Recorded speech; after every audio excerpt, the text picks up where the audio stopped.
फ़ारूक सलीम साहब, आपकी जानिब आना चाहूँगी। जिस तरह से हम देख रहे हैं कि हाई ऑक्टेन के हवाले से वज़ीर आज़म शहबाज शरीफ ने बड़ा अहम फैसला लिया है। वो कह रहे हैं अगर कोई डलवाना चाहता है सरकारी मुलाजिम हाई ऑक्टेन अपनी गाड़ियों में तो वो फिर अपने पैसे खर्च करे।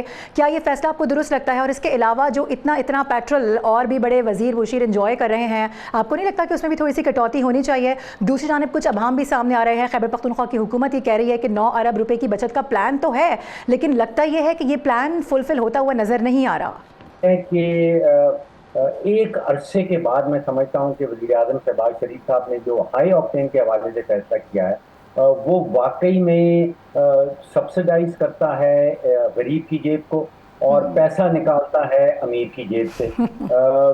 तारीख हमारी कुछ ऐसी रही है कि हमेशा मुंतकिली की जाती है, गरीब की जेब से निकाला जाता है और अमीर की जेब में डाला जाता है। तो ये पहली दफ़ा मुझे नज़र आ रहा है कि 9 अरब रुपए का ये मंसूबा है कि हाई ऑक्टेन जो है वो आप सोचिए कि होंडा सिविक है, बीएमडब्ल्यूज हैं, जो बड़े बड़े टर्बो इंजन हैं, वो लोग हाई ऑक्टेन इस्तेमाल करते हैं। ये जरूर है कि 9 अरब रुपए की बचत शायद ना हो सके।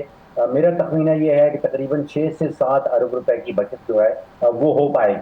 तो 6 से 7 अरब जो है वो आप समझिए कि उसकी मुंतकिली होगी, वो अमीर तबकात जो हैं उनके उनसे उनसे निकाला जाएगा।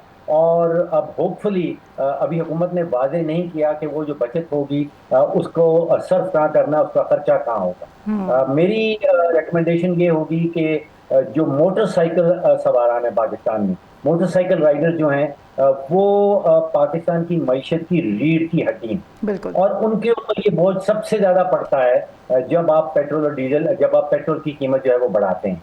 अभी जब 55 रुपए फी लीटर पेट्रोल की कीमत बढ़ाई गई तो आप सोचिए कि लगभग 600-700 रुपया इजाफी हर मोटरसाइकिल राइडर को जो है अपना टैंक फुल करने के लिए खर्च करना पड़ेगा। और इसके नतीजे में ये होता है कि जो 50-60-70 हज़ार रुपया माहाना कमाते हैं हमारे पाकिस्तानी, उनकी आप समझिए कि तनख्वाह की 5-6-7 हज़ार रुपया कटौती हो जाती है। सही। तो एक तरफ तो महंगाई की शरह बढ़ती जा रही है और जब हुकूमत पेट्रोल का रेट बढ़ाती है तो आम आप पाकिस्तानी की तनख्वाह में कटौती की इक्विवेलेंट हो जाता है वो मामला। तो ये पहला वाला फैसला 55 रुपए वाला मैं समझता हूँ कि गलत था। जो ठीक है। हाई ऑक्टेन का फैसला है वो मैं समझता हूँ कि दुरुस्त था। सही है। साथ ही रहिएगा। एहतशाम साहब, आप किस तरह से देख रहे हैं इस ओवरऑल सिचुएशन को, इस फैसले को, और आपको लगता है कि वाकई में जो बड़े बड़े फैसले लिए जा रहे हैं इसके हमें आने वाले दिनों में कुछ असरात होते हुए नजर आएंगे? जबकि दूसरी जानिब हुकूमत का ही मौक़िफ़ है। अता तारड़ साहब फरमा रहे हैं कि आगे आने वाले एक आध हफ्ते में हो सकता है कि पेट्रोल की प्राइसेस और ज़्यादा हाई हो जाएँ।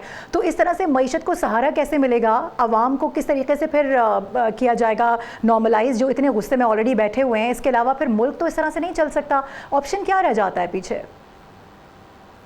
देखिए, ऑप्शन तो हमारे दयानतदारी की बात है, हमारे पास कोई नहीं रह जाता। अगर खुदा ना एग्जैक्टली। खास्ता है जंग और लंबी हो जाती है, ट्रैक करती है, तो आप देख लें हमारी प्राइसेस जो है ना तेल की इंटरनेशनल सतह पे $120 बैरल से फिर नीचे आके अब 100-102 तो हुई है। लेकिन लोग प्रिडिक्ट भी कर रहे हैं कि खुदा ना खास्ता अगर ये 5वें महीने में जाती है, 5वें हफ्ते में जंग जाती है, चौथा हफ्ता शुरू हो चुका है, तो ये 140 से 150 तक जा सकती है। और कुछ तो इंटरनेशनल अदारे $200 तक की भी बात कर रहे हैं, जो कि बहुत ही हॉरिफाइंग, बड़ी स्कैरी सिचुएशन है। इसलिए पूरी दुनिया पैनिक का शिकार है और जितने इतने बड़े बिजनेसमैन हैं और जिनका इन्फ्लुएंस है दुनिया में हुकूमतों पे, वो ये कह रहे हैं कि जंग बंद कराने के लिए बड़ा भरपूर जोर लगाया जाए। और फिर देखना जिस अंदाज से मारूफ जंग हो रही है, मिडिल ईस्ट के ममालिक जहाँ तेल और गैस की पैदावार है ज्यादा होती है, वहाँ देखने गैस की प्राइसेस 35% से 40% बढ़ चुकी है। तेल की प्राइस जो है ना वो 6 से 8 जिसको कहते हैं परसेंट बढ़ चुकी है। अब ये सारा तनाज़ुर हमें तो ये बता रहा है कि हमारी लिए मुश्किल ये है कि हम तो तेल नहीं पैदा करते। मुश्किल से 70,000 बैरल हम रोज़ाना तेल पैदा करते हैं और बाकी तो हम सारा बाहर से इम्पोर्ट करते हैं। जो अच्छी बात है ना कि हमें अनइंटरप्टेड तेल मिल रहा है, लेकिन ईरान अपना सऊदी अरब की तरफ से मिल रहा है, मेरी इत्तला है, वो भी हमें जो डेफर्ड पेमेंट में मिल रहा है, प्लस हमें कुछ कैश भी मिला है, कुछ और भी मिलने की तवक्को है, तो ये अच्छी बातें हैं। लेकिन असल बात ये है कि ये सारी बातें उस वक्त अच्छी लगती हैं मारो कि जो हम ऑस्टेरिटी की बात करते हैं, बेल्ट टाइटनिंग की बात करते हैं, जिस तरह डॉक्टर साहब कह रहे हैं कि ये जुबानी कलामी बातें बड़ी होती थी। लेकिन अब पहली दफ़ा पूछा जा रहा है, हिसाब लिया जा रहा है कि भाई ये इतना ज़्यादा जो आप देखते हैं लोगों को इतने ज़्यादा गैलन तेल फ्री दिया जाता है, फिर बिजली फ्री दी जाती है, और पता नहीं ये ब्यूरोक्रेसी को, जजों को, कौन सा जिसको कहते हैं सेगमेंट ऑफ सोसाइटी नहीं है, जो जितने इन्फ्लुएंशियल लोग हैं वो अपने एग्जैक्टली। लिए रास्ता निकालते रहते हैं, अल्टीमेटली बोझ लोगों पे पड़ता है। तो अगर ये बात तय कर लेती है हुकूमत कि नहीं भाई हमने नॉन डेवलपमेंट एक्सपेंडिचर को कट करना है, हमें आइंदा बजट के हवाले से बड़ी मुश्किलात का सामना है, 23 से 35 बिलियन डॉलर हमें वैसे ही चाहिए, और खुदा ना खास्ता जंग मारो की बढ़ती है, और देख सही। लें हमारी रेमिटेंसेस ऑल टाइम हाई हो चुकी थी, 34 अपना 42 42 43 बिलियन डॉलर तक डाउटलेस, चली गई थी।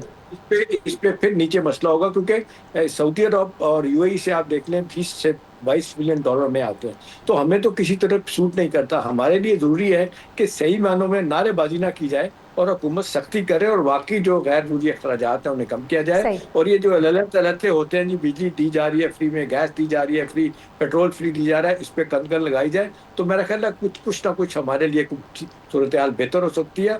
और इसमें कोई शक नहीं है कि 7 से 8 बिलियन रुपया आसानी के साथ बच सकता है। मुजम्मल असलम साहब तो अपनी खार निकालने हैं ना, वो तो जाहिर है, वो तो माजरत के साथ जितने गवर्नमेंट के ओपोनेंट हैं उनको ये लगता है कि यार खुदा ना खास्ता कोई जरा सी भी हुकूमत को कोई फायदा हो गया तो इनकी जो है ना पॉपुलैरिटी का ग्राफ ऊपर चला जाएगा। पीटीआई के लोग तो आपको याद है, वो तो वॉशिंगटन में जाके आईएमएफ के दफ्तर के बाहर मुजाहरे करते रहते हैं कि जी पाकिस्तान की इमदाद बंद कर दी जाए, तो उनका तो नुक्ता नज़र कुछ और है। सही। लेकिन जनरली जो बात की जा रही है कि इस वक्त बड़ी सीरियसनेस का मुजाहरा हुकूमत कर रही है, अल्लाह करे ये कंटिन्यू करे और ये गैर ज़रूरी अखराजात की बचत हो, और फिर ये तेल के हवाले से जो सीरियस फैसले करने पड़ रहे हैं, राइट। अल्लाह ना करे जंग बढ़ेगी तो आपको मुझे सबको ये ब्रंट लेना पड़ेगा। जी मारो। सही। फ़ारूक सलीम साहब, बस मुझे अब शॉर्टली कमेंट कर दीजिएगा कि आगे आने वाले दिनों में ये जो सारे मामलात हैं इसको किस तरफ जाता हुआ देख रहे हैं, और इसका अगर कोई फ्रूटफुल रिजल्ट नज़र आ रहा है आपको तो वो क्या हो सकता है? जो फैसले लिए गए हैं सारे, क्या वाकई से मईशत को सहारा मिल सकता है? और एक और सवाल ये कि जो स्मार्ट लॉकडाउन लगाने की बात की जा रही है, आपको लगता है कि स्मार्ट लॉकडाउन से मईशत को कोई सहारा मिल सकता है, कोई फ़ायदा हो सकता है? देखिए, पाकिस्तान की मईशत तो जंग से पहले भी बीमार थी। अब ये हुआ कि जंग के नतीजे में उस बीमारी का जो एक्सरे है वो खुल के हम सबके सामने आ गया। अगले चंद हफ्तों में जो सबसे बड़े चैलेंजेस हैं, एक तो कोई 1.3 अरब डॉलर का यूरो बॉन्ड मैच्योर होने चला है अप्रैल की 8 तारीख को। आईएमएफ का जो मिशन है वो आपको पता है कि वो साइन किए बगैर जो है वो चला गया है। दूसरे हवाले से सऊदी अरब और यूएई के लगभग 8 से 10 अरब डॉलर ऐसे हैं जिनका रोल ओवर आना है। अब एक चीज जो नजर आ रही है कि मईशत की बीमारियां एक तरफ, लेकिन दूसरी तरफ जो सफारतकारी का महाज है उसमें इस वक्त दुनिया की जो सबसे अहम जंग चल रही है उसमें पाकिस्तान को एक बहुत ही अहम किस्म का रोल मिलने चला है। महसूस कुछ ऐसे होता है। आज सुबह से तकरीबन सारा इंटरनेशनल मीडिया जो है वो इस्लामाबाद और इस्लामाबाद की बातें कर रहा था। वहाँ पे लगता यह है कि इस्लामाबाद के ऊपर सऊदी अरब का भी एतबार और एतमाद है। हमारी अस्करी क़यादत के ऊपर ट्रंप का बेतहाशा एतबार भी है और एतमाद भी है।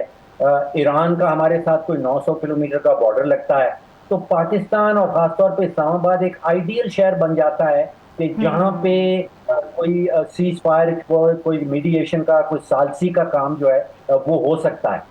और यहाँ पे फिर वो कन्वर्ज करता है हमारे माशी मफादात और हमारे सिफारतकारी की जो ताकत है। जितने चैलेंजेस का मैंने जिक्र किया, अगर आईएमएफ का चैलेंज है और हम कामयाब होते हैं सिफारतकारी के महाज पे, तो अमेरिका जो है उसका बड़ा असर रसूख है आईएमएफ के ऊपर, तो आईएमएफ वापस जो है वो टेबल पे आ सकता है। जो 8-10 अरब डॉलर के रोल ओवर के कर्जात हैं, अगर सऊदी अरब का मुफाद है सिफारतकारी के अंदर और पाकिस्तान में कामयाबी होती है तो हमारा वो वाला प्रॉब्लम भी दूर होता है। तो ये मुझे नज़र आ रहा है कि अगले चंद हफ्तों में हमारी जो माशी कमजोरियां हैं और जो सफारतकारी ताकतें हैं वो उनको कन्वर्ज कर रही हैं। ठीक है।